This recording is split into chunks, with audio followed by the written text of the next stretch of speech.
अस्सलाम वालेकुम student, hope कि आप सब खैरियत से होंगे। स्टूडेंट, आज हम डिस्कस करने जा रहे हैं चैप्टर नंबर 3 ट्रांसलेटरी मोशन के एमसीक्यूज़। लास्ट लेक्चर में हमने एमसीक्यूज़ नंबर 1 से 5 तक डिस्कस किए थे।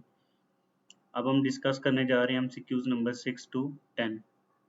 तो चलते हैं अपने एमसीक्यूज़ की तरफ। क्वेश्चन नंबर 6 है, a 4 kg object has a momentum of 12 kilogram metre per second. The object speed is dash metre per second. आपसे कहा गया है कि एक 4 kg का ऑब्जेक्ट है और उसका momentum 12 kilogram metre per second है। आपने ऑब्जेक्ट की स्पीड फाइंड करनी है। तो इसके लिए आप क्या करेंगे, अगर आपके पास एक ऑब्जेक्ट है, इसका मैस दिया हुआ है आपको 4 kg और मोमेंटम दिया हुआ है 12 kilogram metre per second. Object move कर रहा है वेलोसिटी v के साथ, तो इसका मोमेंटम क्या होगा, p is equal to mv। तो वेलोसिटी का फार्मूला अगर आप यहाँ से निकालना चाहें तो आप देख सकते हैं कि अगर मैं इस v को फाइंड करना चाहूँ तो m को p के नीचे डिवाइड कर दूंगा, तो v क्या आ जाएगा, p ओवर m। तो p की value 12 kilogram metre per second और m की वैल्यू 4 kg। 12/4 से आपके पास 3 मीटर पर सेकेंड स्पीड आ जाएगी।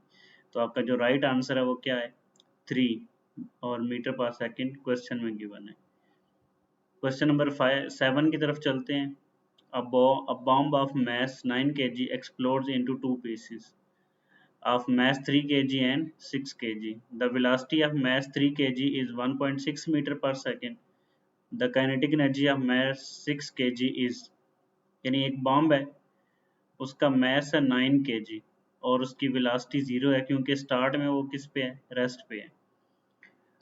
तो वो दो पीसेस में टूटता है, एक पीस का मैस 3 kg है और एक पीस का मैस 6 kg है। तो 3 kg की स्पीड आपको दी हुई है 1.6 मीटर पर सेकेंड।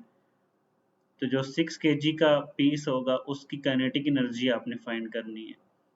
तो उसके लिए देखें ज़रा, अगर एक बॉम्ब है और वो एक्सप्लोड्स करता है, 9 kg इसका वज़न है, तो एक इसका पीस बनेगा जो एक साइड पे जाएगा और दूसरा पीस दूसरी साइड पे जाएगा।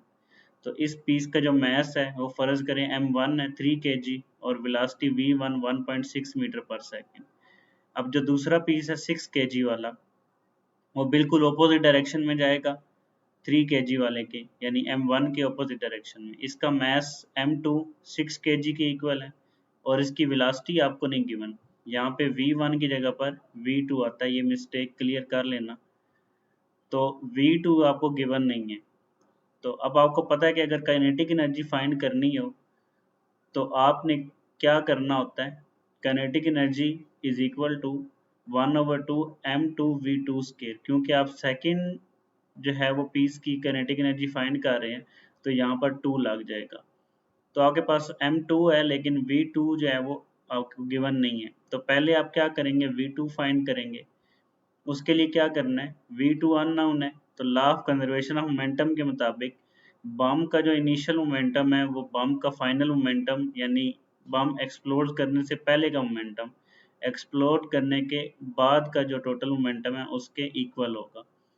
तो p is equal to p1 plus into minus P two show कर रहा है कि जो आपका जो सेकंड पीस है जिसका मैस m2 था, ये पहले वाले मैस m1 के ऑपोजिट डायरेक्शन में मूव कर रहे हैं। तो उसके साथ क्या आ जाएगा, नेगेटिव साइन। अब जो P है ये किसको शो कर रहा है, ये इस बम के इनिशियल मोमेंटम को शो कर रहा है। और इनिशियली हमें पता है कि इसकी वेलोसिटी क्या थी, 0। तो उसको m इंटू वी, मोमेंटम के बराबर है मैस और वेलोसिटी का प्रोडक्ट, तो मैस कैपिटल M आएगा इस बम का इनिशियल मैस, और जो v है वो 0 है क्योंकि ये स्टार्ट में रेस्ट पे था। तो P1 m1v1 के बराबर, माइनस प्लस माइनस, और P2 m2v2 के बराबर। तो इससे 0 आ जाएगा और यहाँ पे m1v1 माइनस m2v2, m2v2 जो है वो दूसरी साइड पे जाके क्या हो जाएगा, प्लस हो जाएगा। तो आपके पास ये इक्वेशन बन जाएगी m1v1 is equal to m2v2। आपको क्या रिक्वायर्ड है, v2, तो m2 को उस साइड पर डिवाइड कर देना। तो v2 क्या आ जाएगा, m1v1 ओवर m2। इनकी वैल्यूज लगाएं, m1 पहले पीस का मास 3 और इसकी स्पीड 1.6 और दूसरे पीस का मास 6, इनको डिवाइड करेंगे तो आपके पास क्या आ जाएगा 0.8 मीटर पर सेकेंड। अब आपने क्या करना है, काइनेटिक एनर्जी फाइंड करनी है। तो काइनेटिक एनर्जी के लिए आपको पता है हाफ m2v2 स्केयर, इसमें m2 आपको ऑलरेडी नाउन था 6 और v2 आपने फाइंड किया 0.8, तो इसका स्केयर आ जाएगा। तो आपके पास सॉल्व करने के बाद आंसर क्या आ जाएगा 1.92 जॉल। तो ये जो आपका ऑप्शन सी है ये आपका करेक्ट ऑप्शन है। क्वेश्चन 8 ये है, which of the following statement is true about projectile motion. अब ये स्टेटमेंट काफ़ी लेंथी हैं, इनको रीड करने के बजाय मैं आपको प्रोजेक्टाइल मोशन की प्रॉपर्टीज बताता हूँ जिससे आप इजीली फाइंड कर सकेंगे कि इसमें से कौन सी जो है वो स्टेटमेंट ट्रू है। अब देखिए प्रोजेक्टाइल मोशन की प्रॉपर्टीज क्या है। It is two dimensional motion of an object under the influence of gravity. Gravitational force के अंदर किसी भी ऑब्जेक्ट का two dimensional motion projectile motion कहलाता है। ये हमेशा ग्रेविटी पे डिपेंड करता है और it must be two dimension, इसकी डायरेक्शन टू डायमेंशन होनी चाहिए, यानी इसकी वेलोसिटी का एक्स और वाई कंपोनेंट होना चाहिए। अब जरा स्टेटमेंट को देखें।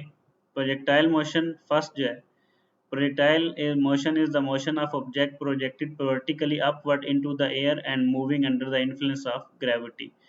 तो इसमें अपवर्ड मोशन भी लिया जा सकता है, यानी जो वर्टिकल प्रोजेक्टाइल मोशन है इसकी एक टाइप है, वो भी लिया जा सकता है। तो एक तरीके से ये फर्स्ट वाली आपकी भी जो है वो राइट बन रही है, लेकिन उससे पहले हम बाकी ऑप्शन को भी देखेंगे। Projectile motion is the motion of object projected into the air moving independently of the gravity. ये तो रॉन्ग होगा क्योंकि ग्रेविटी पे डिपेंड कर रहा है।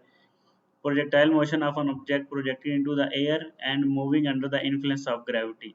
कोई भी ऑब्जेक्ट एयर में प्रोजेक्ट किया जाए और वो ग्रेविटी के अंदर मूव करे तो ये इसकी डेफिनेशन है, तो ये इसका राइट आंसर भी है। और लास्ट पे है, projectile motion is the motion of object projected horizontally into the air moving independently of the gravity. Again से ग्रेविटी के इंडिपेंडेंट गिवन है, तो ये क्या होगा, रॉन्ग आंसर होगा। अब जो है वो क्वेश्चन नंबर 9 आपको दिया हुआ है, what is the force experience by projectile after the initial force that launch into the air in the absence of air resistance. Air resistance की गैर मौजूदगी में अगर जो है किसी भी ऑब्जेक्ट को प्रोजेक्ट किया जाए इनिशियल फोर्स के साथ, तो बताना है कि उसकी दौरान जो मूवमेंट है, मूवमेंट के दौरान उसके ऊपर कौन सी फोर्स जो है वो इफेक्ट कारी होगी। तो अगर आपके पास एक इनिशियल फोर्स है F और इसको एक्ट कराया जाता है किसी ऑब्जेक्ट पे और ये ऑब्जेक्ट एक प्रोजेक्टाइल मोशन परफॉर्म करता है, तो इसकी एक ट्रेजेक्ट्री बन जाएगी। ये जो रेड आपको एक कर्व नज़र आ रही है पैराबोलिक पाथ, ये इसकी ट्रेजेक्ट्री है, यानी इस पाथ को इसने फॉलो किया है। अब इसके ऊपर डिफरेंट पॉइंट पे आप देखेंगे कि इसके ऊपर कौन सी फोर्स एक्ट कर रही है। आपने स्टार्ट में इनिशियल फोर्स दी, उसके बाद ये फोर्स अब इसके ऊपर एक्ट नहीं कर रही है, तो रास्ते में इसके ऊपर हर पॉइंट पर एक ही फोर्स एक्ट करेगी जो ग्रेविटेशनल फोर्स है। स्टार्ट में ये ऊपर की तरफ मूव कर रहे हैं लेकिन ग्रेविटेशनल फोर्स को डाउनवर्ड लेके आ रही है, तो एक पॉइंट पर जाके इसका वर्टिकल जो मोशन है, अपवर्ड मोशन, वो बिल्कुल ज़ीरो हो जाएगा और उसके बाद अगेन से इसका वर्टिकल मोशन इंक्रीज होगा डाउनवर्ड। तो ये किसकी वजह से है, ग्रेविटेशनल फोर्स की वजह से। तो अगर इनिशियल फोर्स स्टार्ट में लगाकर छोड़ दिया जाए किसी भी ऑब्जेक्ट पे प्रोजेक्टाइल मोशन के दौरान, तो सिर्फ ग्रेविटेशनल फोर्स ही वो फोर्स है जो इसके ऊपर एक्ट कर रही होती है। तो जो ए ऑप्शन है ये आपका राइट आंसर है। 10 में आपको कहा गया projectile is launch on the ground level, what launch angle maximize the range of the projectile. एक प्रोजेक्टाइल को ग्राउंड लेवल से लॉन्च किया गया है किसी भी एंगल पे, तो अब आपने बताना है कि कौन सा एंगल पे वो आपको मैक्सिमम रेंज देगा। तो ये मैथमेटिकल इसको देखेंगे कि रेंज जो होता है वी आई स्केयर साइन 2 थीटा/जी के बराबर है। अगर आपके पास इनिशियल वेलोसिटी कांस्टेंट हो और जी ऑलरेडी कांस्टेंट है, तो साइन 2 थीटा पर रेंज जो है ये डायरेक्टली डिपेंड करेगा। अगर साइन 2 थीटा मैक्सिमम होगा तो रेंज भी क्या होगी, मैक्सिमम। तो हमें पता है कि मैक्सिमम वैल्यू साइन 2 थीटा की क्या होती है, 1। साइन फंक्शन हमेशा अब आपको जो मैक्सिमम वैल्यू देगा वो 1 और 0 के दरमियान में होती है, तो 1 क्या है, मैक्सिमम इसकी वैल्यू। तो साइन 2 थीटा को 1 पुट कर देंगे, तो इससे आपके पास साइन उधर जाके क्या हो जाएगा, इनवर्स। तो साइन इनवर्स 1 क्या होता है, 90। 2 थीटा है तो यहाँ से 2 दूसरी साइड पर डिवाइड हो जाएगा, तो एंगल क्या आ जाएगा थीटा 45 डिग्री। तो इसका ये मतलब है कि साइन अगर 2 इंटू 45 डिग्री हो यानी साइन 90 हो तो क्या आता है मैक्सिमम, साइन का मैक्सिमम वैल्यू आती है। तो इसका मतलब है कि आपके पास 45 डिग्री अगर यहाँ पर पुट किया जाए रेंज में तो आपके पास रेंज क्या आएगी मैक्सिमम। तो आंसर सी जो है ये आपका राइट आंसर है। इसको आप किसी एक वीडियो से डिमॉन्स्ट्रेशन देखते हैं।